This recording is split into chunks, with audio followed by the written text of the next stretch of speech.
TikTok US History Summer School, let's do it, it's a thing. So let's start this course where all US history courses really should start, by talking about the indigenous people of the Americas before white people showed up.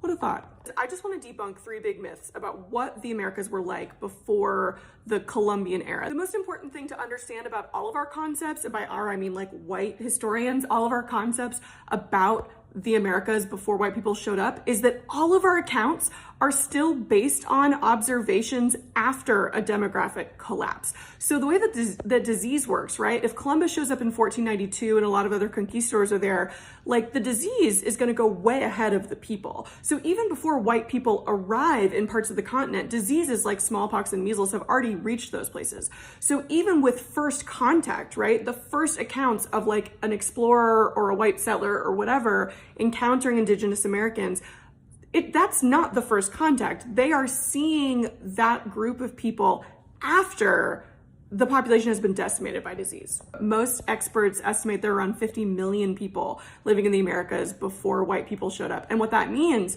is that around 88% of the population of those 2 continents died. In fact, the first 50 like white settlements in New England were built on previously existing indigenous settlements. The white people were just like, wow, this is convenient. All the indigenous people just left.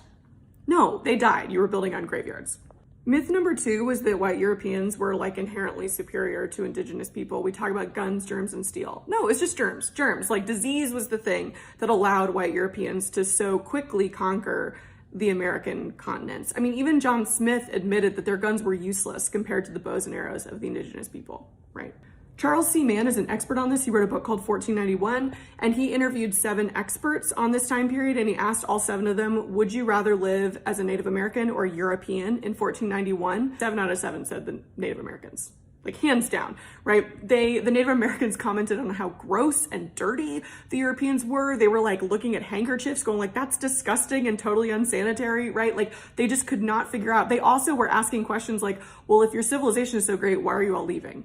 The last myth I want to talk about is what I sometimes call the paint with all the colors of the wind myth. This idea that like North America especially was this vast, untouched, pristine wilderness. No. The indigenous people like practiced thousands of years of environmental engineering and a lot of hard work to create a sustainable utopia. Yes, you had these like herds of buffalo that were just roaming by. That was on purpose. The indigenous people would plant trees.